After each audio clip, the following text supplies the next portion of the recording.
오미크론 확산으로 자가격리에 들어가는 사람들이 증가하고 있습니다. 지난해 코로나 유급병가 정책이 종료된 가운데 캘리포니아주에선 이를 대처할 수 있는 별도의 정책을 운영하고 있습니다. 베니스 비치에서 노숙자 관련 폭행 사건이 발생했습니다. 피해자는 할머니와 9개월 손녀였는데 갈수록 악화하는 노숙자 실태에 대한 실질적인 대책 마련이 필요하다는 지적이 일고 있습니다. 캘리포니아주에서 야생 두들레아를 불법으로 채취한 한인에게 징역 2년형이 내려졌습니다. 이외에도 이 한인은 식물을 다시 심는 데 드는 비용을 배상하라는 명령까지 받았습니다. 최근 SNS에서 매운맛 과자를 먹고 버티는 챌린지가 유행하고 있습니다. 하지만 챌린지에 참여하는 일부 학생이 병원에 후송되는 사건이 잇따르고 있어 교육당국이 경고에 나섰습니다. 그곳은 다양한 모습으로 우리 앞에 나타납니다. 때론 극적인 방식으로 자신을 드러내기도 하고 세상을 보는 우리의 시선을 끊임없이 바꾸며 내면 깊숙이 잠자고 있던 진정한 우리를 깨어나게 합니다. 아직 발견되지 않은 경이로움으로 가득한 곳, 야마바 리조트 앤 카시노 SM 매뉴얼. 여러분 안녕하십니까? 1월 20일 첫 소식입니다.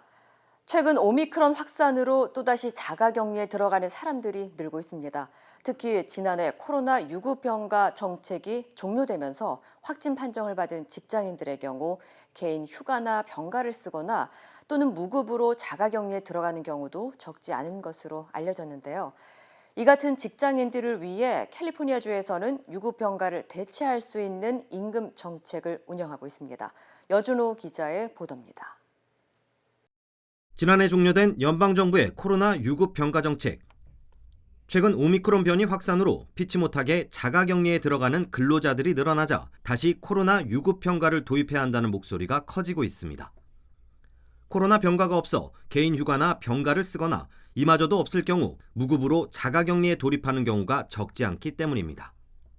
이와 관련해 캘리포니아주는 코로나 유급병가를 대체할 수 있는 별도의 정책을 운영 중입니다. 병가가 아니고 이거는 이제 익스클루전 페이라고 저희가 부릅니다. 적어도 5일 동안 격리를 지금 추천을 하고 있기 때문에 5일 격리를 하는 동안은 당연히 그 익스클루전 페이가 정상적으로 정규 급료와 정규 업무 시간대로 나가야 되고요.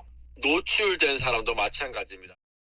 익스클루전 페이 대상은 근무 중에 코로나 바이러스에 감염된 근로자나 확진자와 밀접 접촉한 근로자들만 해당됩니다. 만약 고용주가 익스클루전 페이 대상인 직원에게 개인 유급병가를 사용하게 할 경우 법에 저촉될 수 있습니다. 저희가 이제 유급병가 같은 거는 일을 해야 벌어서 적립을 시키는 거잖아요. 회사에서 확진자 됐으니까 익스클루전 페이 주는 대신에 유급병가를 주게 할 수는 없습니다. 불법입니다.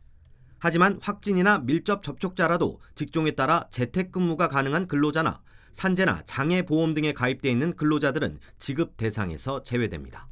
만약에 확진자 된 상태인데 집에서 원격 근무를 할 수 있다면 익스클루전 페이를 줄 필요가 없고 원격 근무하는 재택근무에 수당을 줘야 되는 거죠. 정규 급료가 나가는 거죠. 다만 일각에선 직장에서의 감염 여부를 정확히 입증하기 어렵다면서 근로자들이 이를 악용할 수 있다는 우려도 제기됩니다.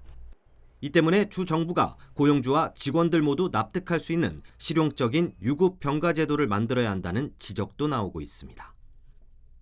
MBC 뉴스 여준호입니다.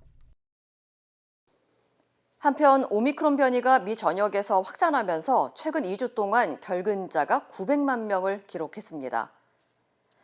미국 인구조사국에 따르면 지난해 12월 29일부터 올해 1월 10일까지 2주 동안 코로나 확진과 밀접 접촉자 그리고 불안감 등의 사유로 880만 명이 결근했으며 이는 팬데믹 이후 통계를 낸 이래 가장 많은 수치입니다.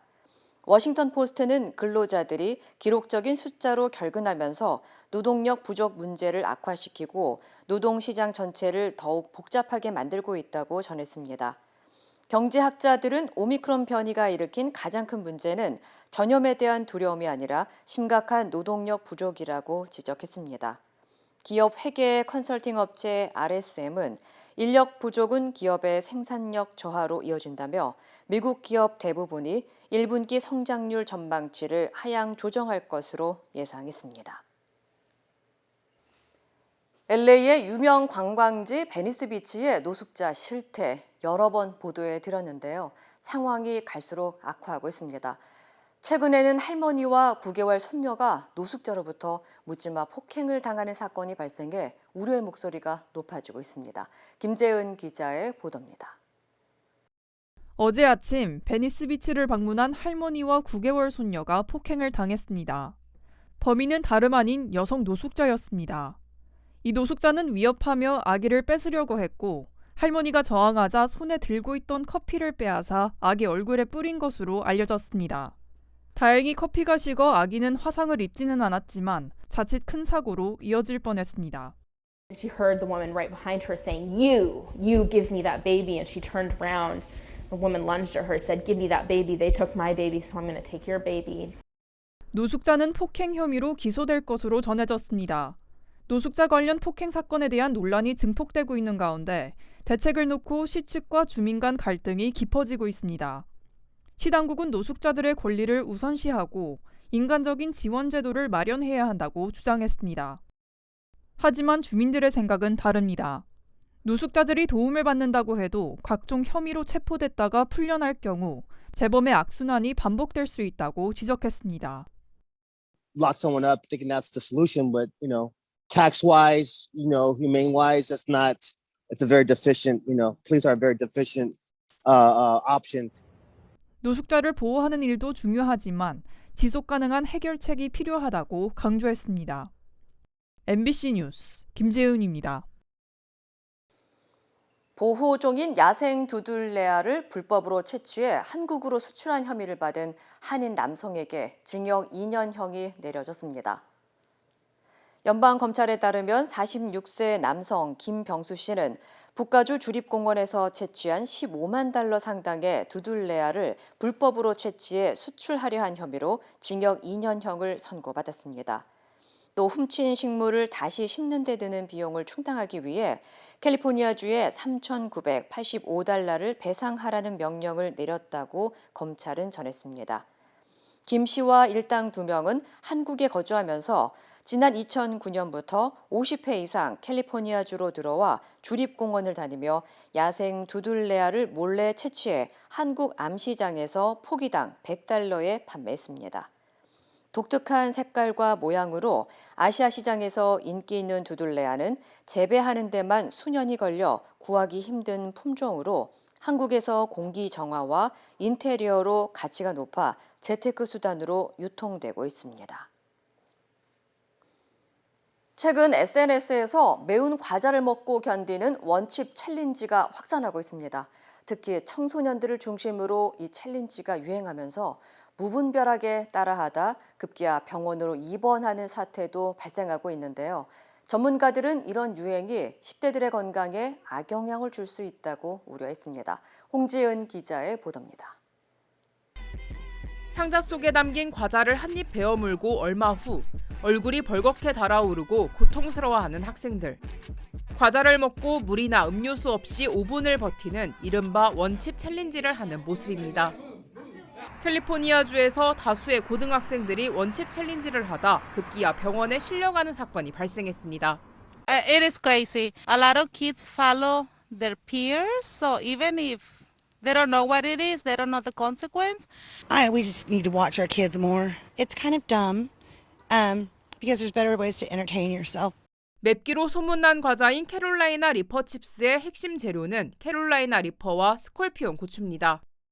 매움의 척도를 나타내는 국제 기준인 스코빌 기준으로 이 두 고추는 그 수치가 220만입니다. 한국 청양고추의 220배, 할라페뇨의 400배가량 맵다는 뜻입니다.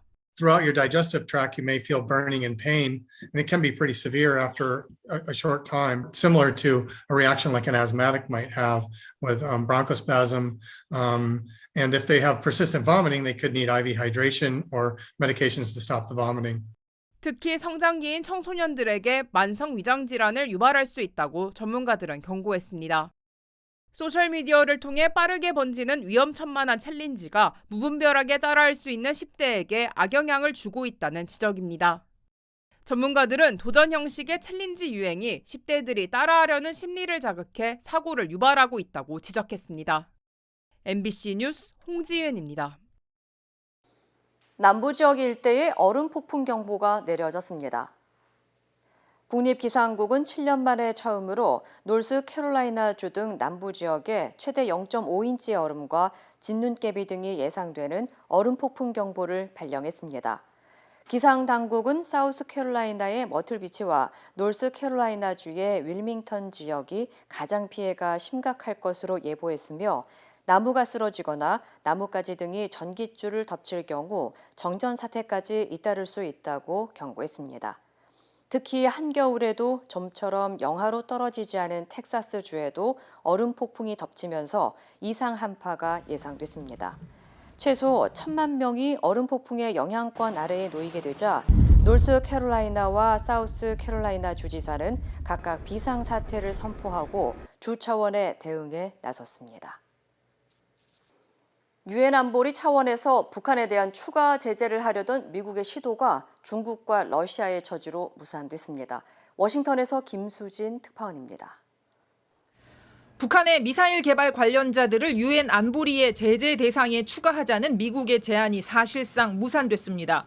중국과 러시아가 제재안을 검토할 시간이 필요하다며 보류를 요청한 겁니다. 미국의 추가 제재 요청은 안보리 15개 이사국의 반대가 없다면 오늘 자동으로 확정될 예정이었습니다.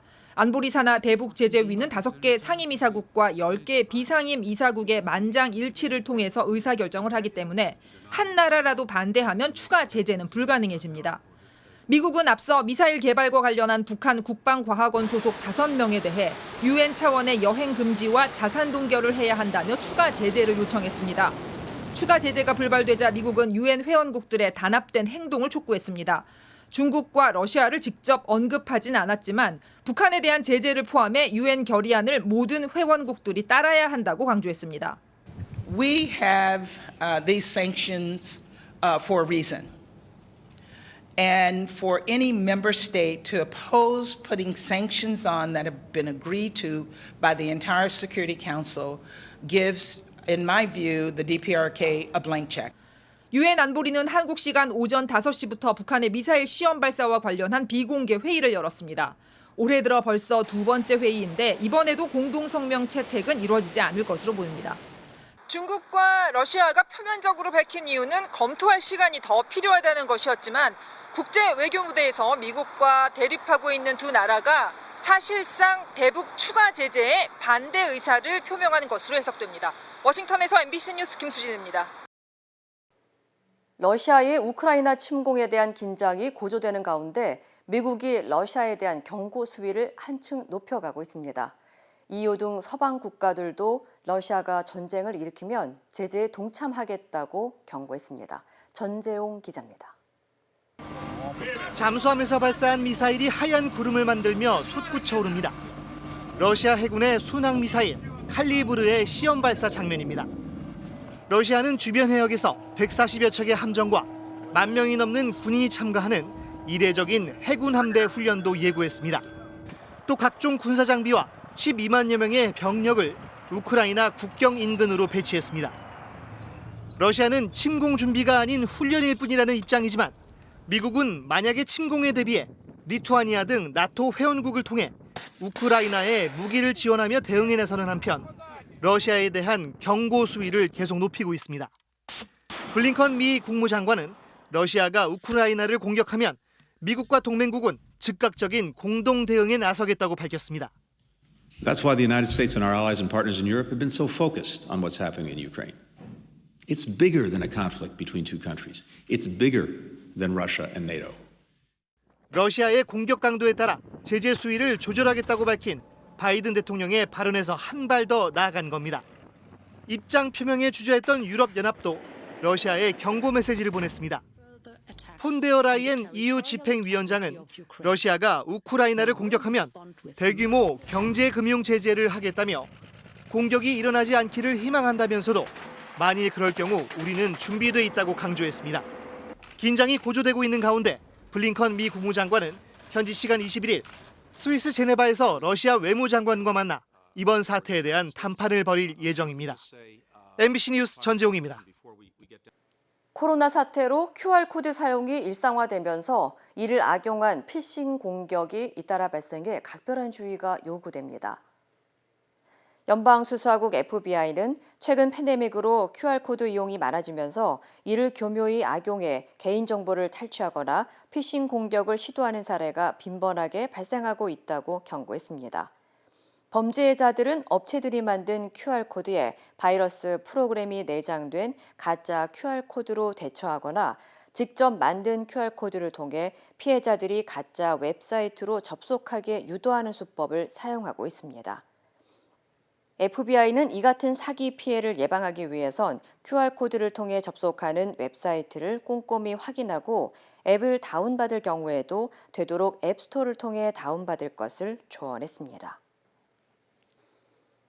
전자상거래 업체 아마존의 첫 오프라인 의류 매장이 남가주에 오픈합니다.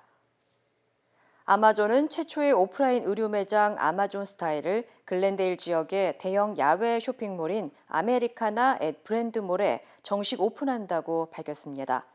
매장 내 옷이 진열되진 않으며 고객이 제품의 QR코드를 스캔한 후 원하는 사이즈와 색상 등을 선택하면 옷이 바로 피팅룸으로 배달됩니다.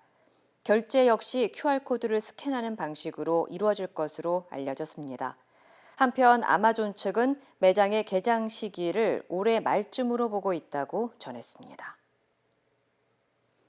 오미크론 변이 확산으로 남가주 지역 한인들을 위한 순회 영사 서비스가 잠정 중단됩니다. LA 총영사관은 최근 코로나19 확산과 공간 내에 확진자가 발생하는 등 감염 우려가 커지면서 내일부터 순회 영사 활동을 부득이하게 중단한다고 밝혔습니다. 이에 따라 오렌지 카운티 지역과 샌디에고 지역의 순회 영사 활동이 내일부터 중단되며 영사 민원 서비스가 필요한 한인들은 직접 LA 총영사관을 방문해야 합니다. LA 총영사관은 관할 지역 내 코로나19 상황과 민원 서비스 수요 등을 종합적으로 검토해 빠른 시일 내에 순회 영사 서비스를 재개할 예정이라고 전했습니다. 호주 정부가 팬데믹 이후 심각한 인력난을 겪으면서 워킹 홀리데이 비자나 유학생 비자 등을 취득하는 외국 인력을 적극 유치하고 나섰습니다. CNBC에 따르면 스콧 모리슨 호주 총리는 심각한 인력난을 완화하기 위해 앞으로 외국 배낭 여행객과 유학생을 적극적으로 유치할 계획이라고 밝혔습니다. 이어 모리슨 총리는 외국 인력 유치 일환으로 앞으로 8주 동안 호주 유학을 위해 학생 비자를 신청하는 경우 신청비 $630를 면제하고 워킹 홀리데이 신청비 $495 역시 부과하지 않는다고 전했습니다. 현재 비자를 진행 중인 워킹 홀리데이 신청자와 유학생 17만 3천여 명 역시 이미 지불된 신청비가 환불될 예정으로 알려졌습니다.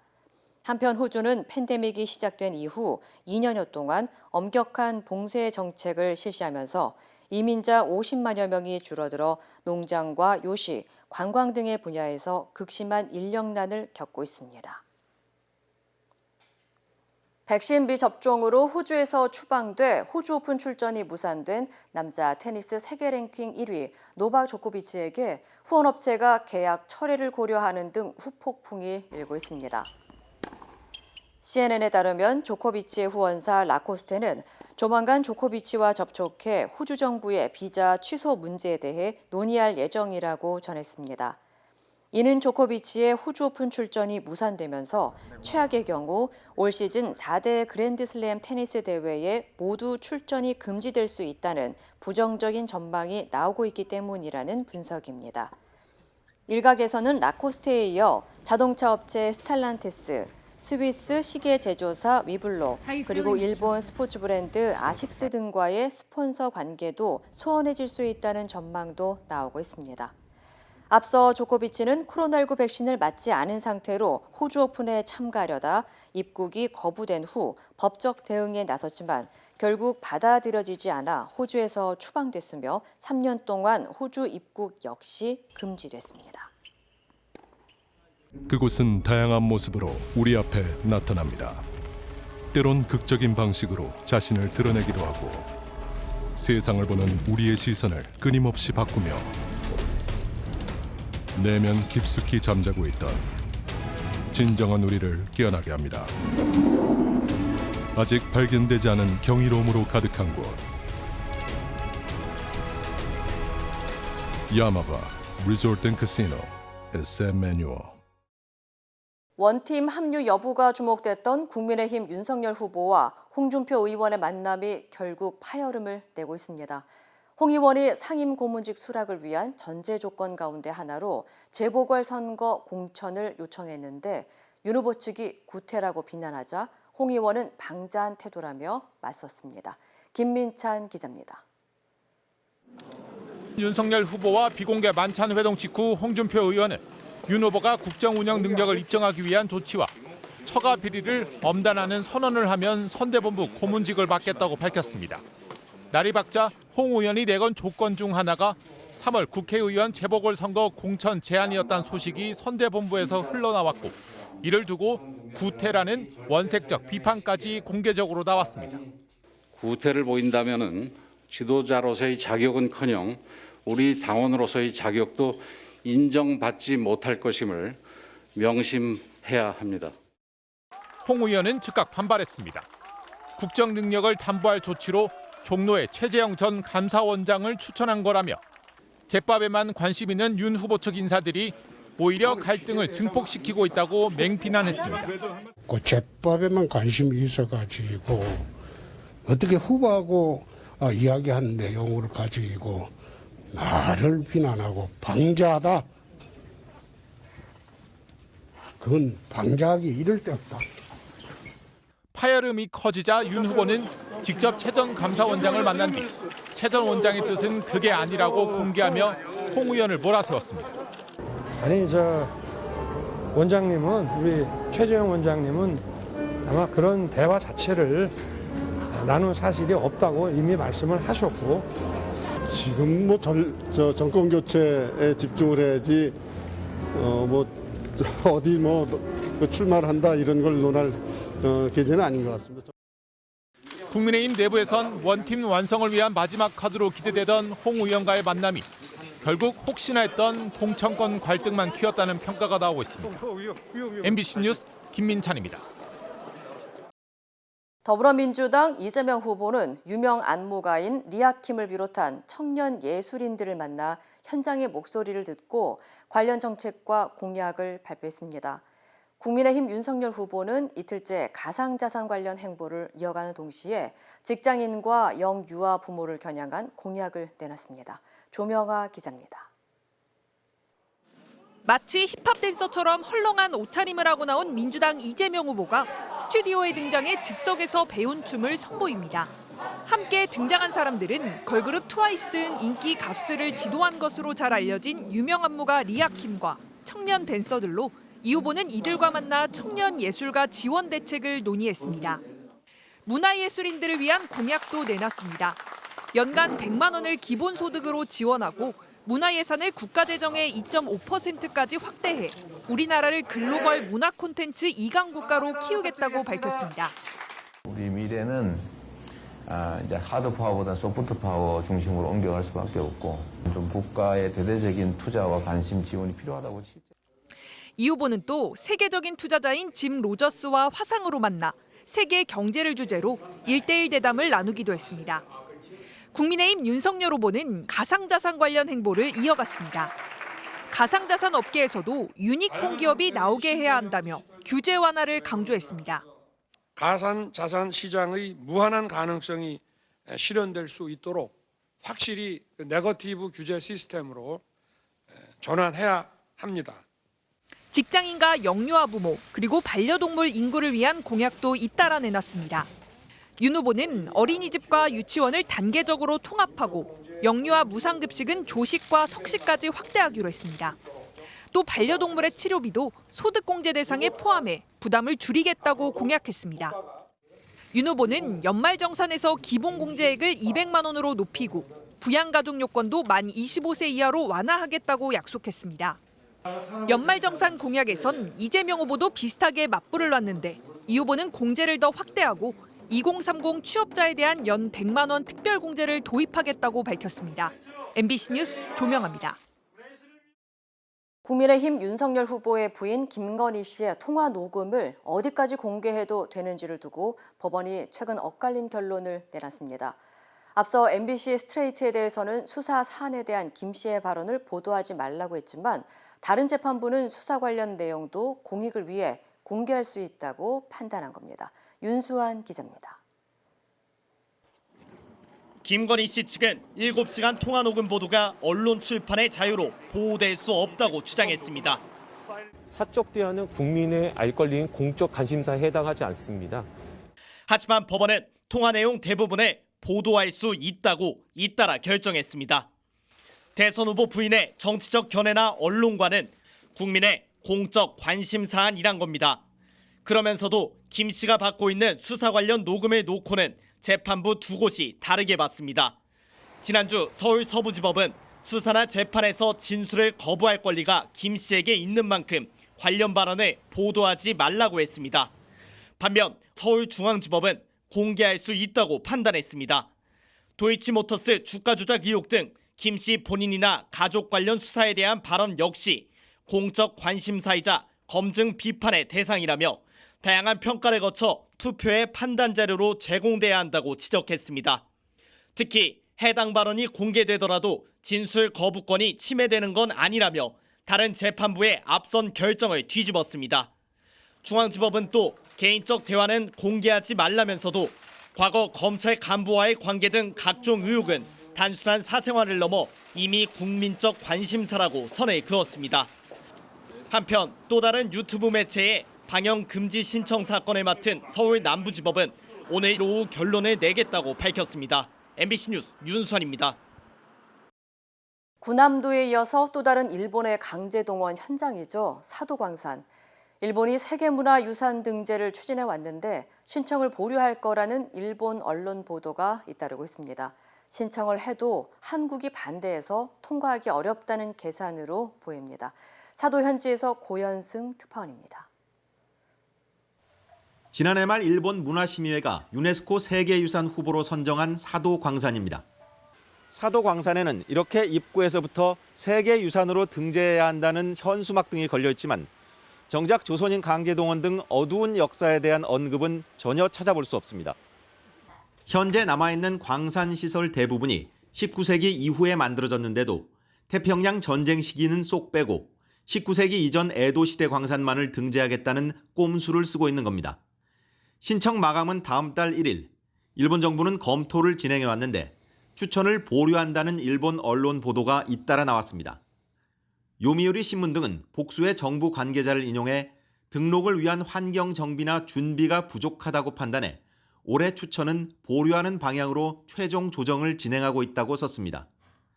보류 이유는 현실적으로 등재가 어렵다는 계산 때문입니다. 지난해 유네스코는 등재를 반대하는 회원국이 있으면 심사를 중단하도록 규정을 바꿨는데 이는 일본이 난징 대학살 관련 자료의 기록 유산 등재를 막기 위해 강하게 요구해서 생긴 규정입니다. 이 규정이 이번에 거꾸로 일본의 발목을 잡게 됐고 한국의 반대로 사도광산은 심사를 통과하기 어렵다고 판단한 겁니다. 게다가 일본은 2015년 군함도를 세계유산으로 등재하면서 강제동원 사실을 전시하겠다는 약속을 지키지 않았습니다. 하지만 여당인 자민당 내에선 신청 보류에 반대하는 목소리가 잇따라 나오고 있습니다. 당내 보수 의원 모임이 결의문을 발표한 데 이어 당내 최다파벌인 아베파의 수장인 아베 전 총리도 공개적으로 압박하고 나섰습니다.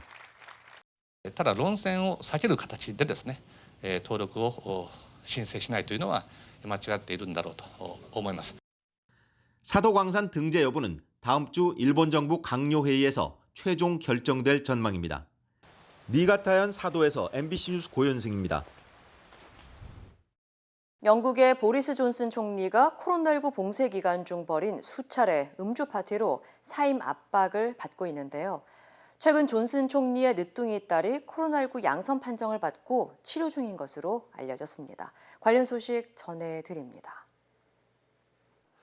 현지 매체인 데일리메일은 총리실 소식통을 인용해 존슨 총리 부부가 지난해 12월 출산한 딸 로미가 생후 5주가 되었을 때 코로나19에 확진됐으며 현재는 회복하고 있다고 보도했습니다. 최근 정치계 등으로부터 사임 압박을 받고 있는 존슨 총리는 정치적 위기를 모면하려 다음 주부터 마스크 착용과 백신 패스 등의 방역 조치를 해제하겠다고 밝혔습니다. 일본 내 오미크론 감염 확산세가 심상치 않습니다. 어제 저녁 오후 6시 기준 일본 전역에서 새로 확인된 코로나19 신규 감염자는 총 46,200명으로 사흘 연속 역대 최다치를 경신했습니다. 또 최근 일주일간 발생한 일일 신규 확진자 수는 지난주 대비 3.5배 급증했으며 일본 내 코로나19 누적 확진자는 이날 처음으로 200만 명대를 넘어섰습니다. 이에 따라 일본 정부는 16개 광역지자체에 내린 방역 비상조치를 다른 지역까지 확대 적용할 것으로 예상되고 있습니다. 독일 뮌헨 대교구 내부에서 지난 1945년부터 74년에 걸쳐 최소 497명의 아이들이 성학대를 당했다는 감정 결과가 나왔습니다. 독일 가톨릭교회 의뢰를 받아 성학대 사건을 조사해온 법률사무소는 무려 235명의 뮌헨 대교구 성직자가 성학대에 가담했다고 밝혔습니다. 이어 피해자의 절반 이상은 14세 미만의 아동과 청소년이었으며 당시 베네딕토 16세 전 교황이 일부 사제의 학대 사례를 알고도 방치했다고 지적했는데요. 베네딕토 16세 측은 미성년자 학대 사실은 충격적이라면서도 교황에게 제기된 의혹에 대해선 별다른 언급을 하지 않았습니다. 중국 우주당국이 지난해 러시아가 시험 발사한 위성 요격 미사일 탓에 자국 인공위성의 14.5m 바로 옆으로 우주 파편이 접근하는 위험한 상황이 발생했었다고 밝혔습니다. 앞서 러시아는 지난해 11월 옛 소련 시절 위성을 미사일로 요격했고 그 여파로 우주인의 생명을 위협할 수 있는 천여 개의 우주 파편을 발생시켜 미국 등 여러 나라에게 규탄을 받았습니다. 이 시각 세계였습니다.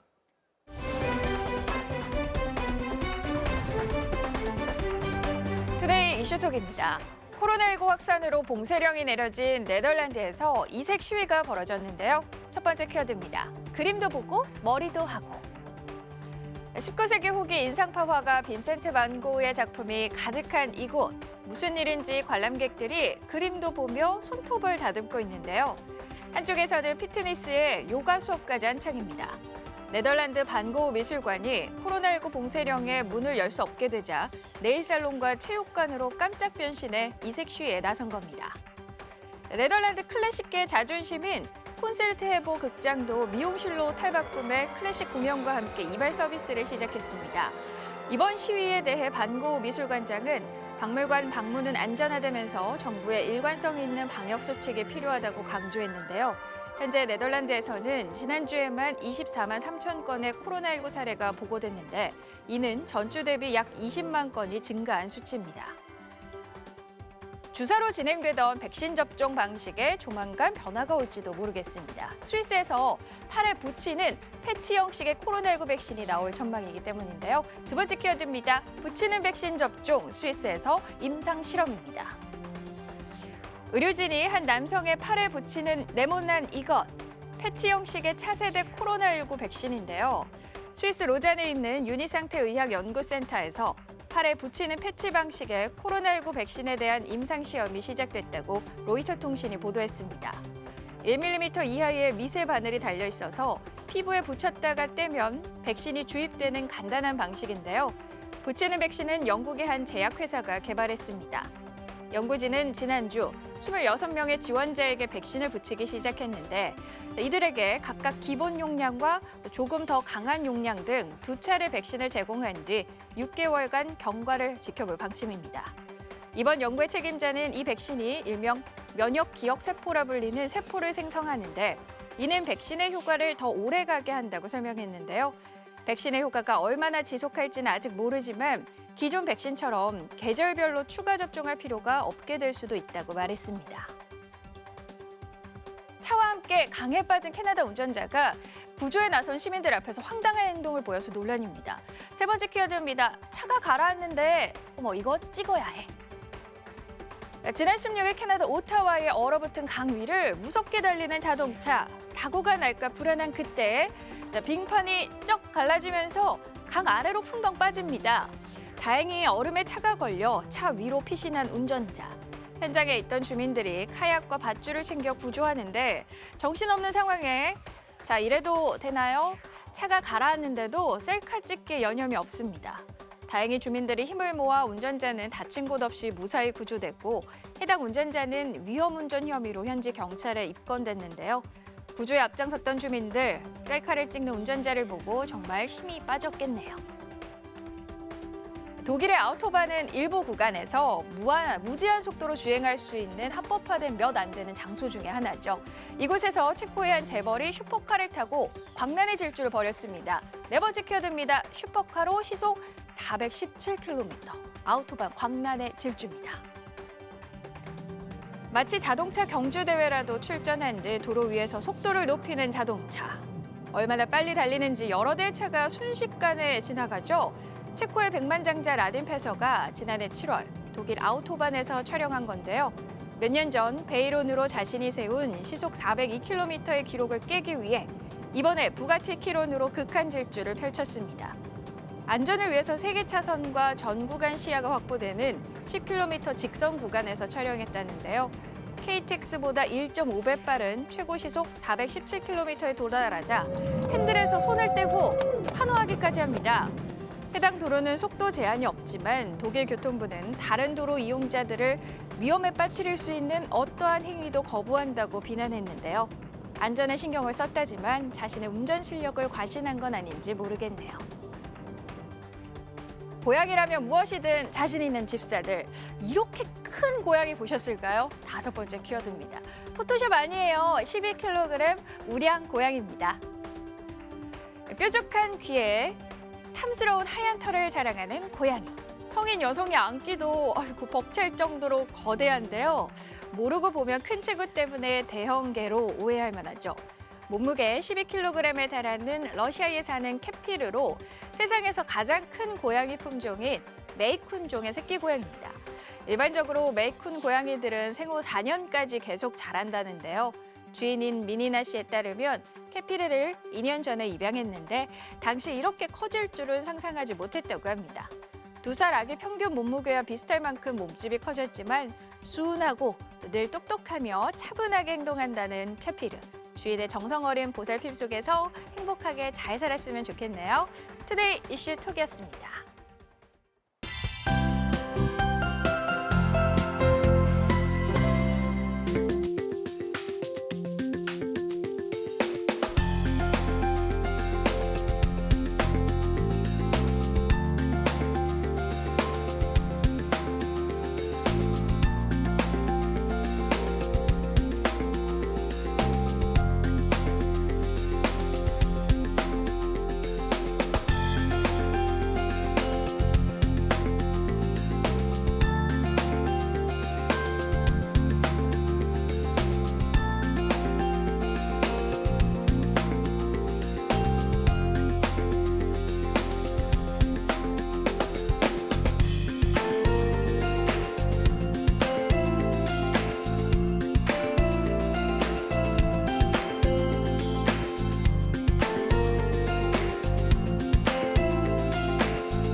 이상으로 1월 20일 목요일 뉴스를 마칩니다. 시청해주신 여러분 고맙습니다.